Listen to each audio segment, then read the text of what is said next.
Hello, Geeks and Ghouls. On today's 31 horror stories to Halloween, we're talking about the boomers version of The Hunger Games, aka The Lottery by Shirley Jackson. And I've read this story in this amazing looking book that is Gothic Stories by Modern Authors.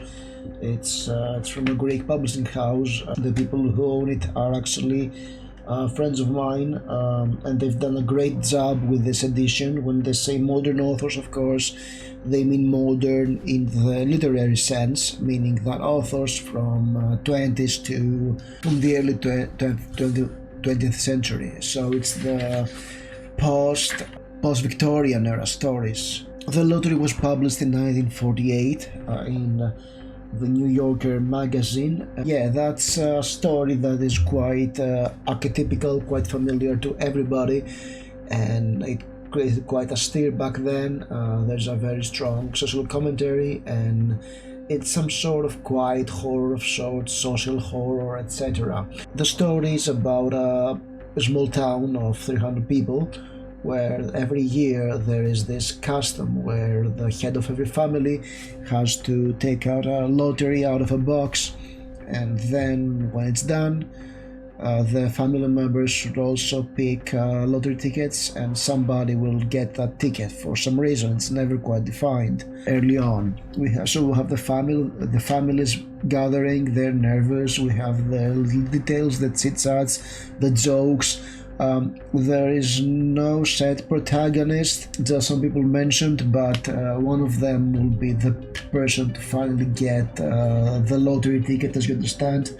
At some point there is some great part where people comment that the lottery is an established custom, but some towns have stopped pulling the lottery every year, and those damn youngsters know nothing about. And finally, a woman ends up with the lottery, gets the lottery, so the rest of the people, she protests of course about it, but the rest of the people disperse. They go away from her, and they start stoning her.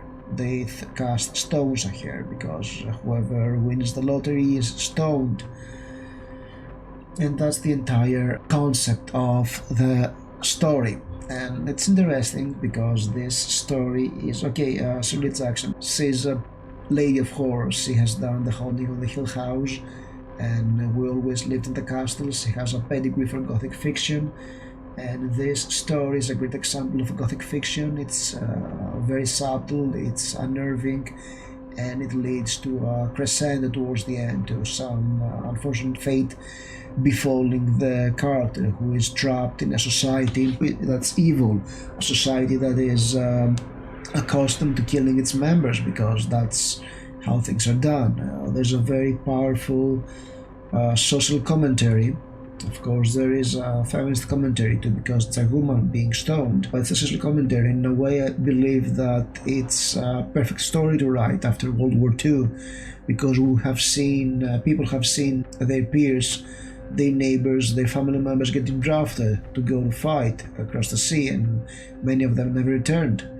And that's the nature of war. That's the nature of a society that is killing its members just to function. Of course, it also pulls from the memory of, from ancient customs like the scapegoat of Judaism, where everybody is putting their sins on a goat and leave it go into the desert, or the way the ancient Athenians were ostracizing people. They were pulling votes, and if somebody became too unnerving to everybody else, too popular or too annoying, he was exiled just because. Yeah, of course there's the stoning, which is a biblical way of dispersing justice of people. So yes, the whole story, The Lottery, is about a town where a person is picked at random and is stoned every year.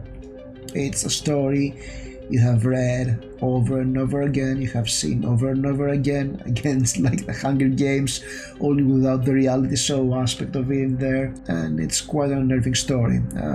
And It's one of those stories that's classic, and it's evident why the story is classic.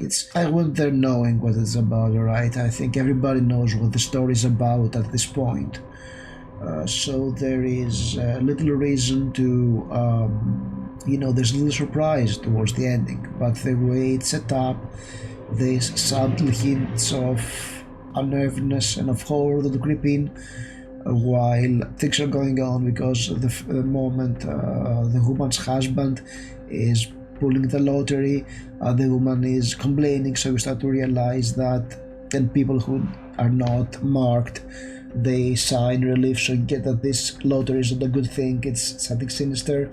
And the way it's ending, the way she cordially meets her neighbors early on when she comes to the square to attend the lottery, and then the way they abandon her and stone her, it's just horrifying. Imagine living in a town like that, where you know that there is a good chance that every year your neighbors may stone you, and the people you count on will turn against you on the tip of a hat, or maybe on a black mark on a white paper, just because that's not a world you want to live in. That's horrifying.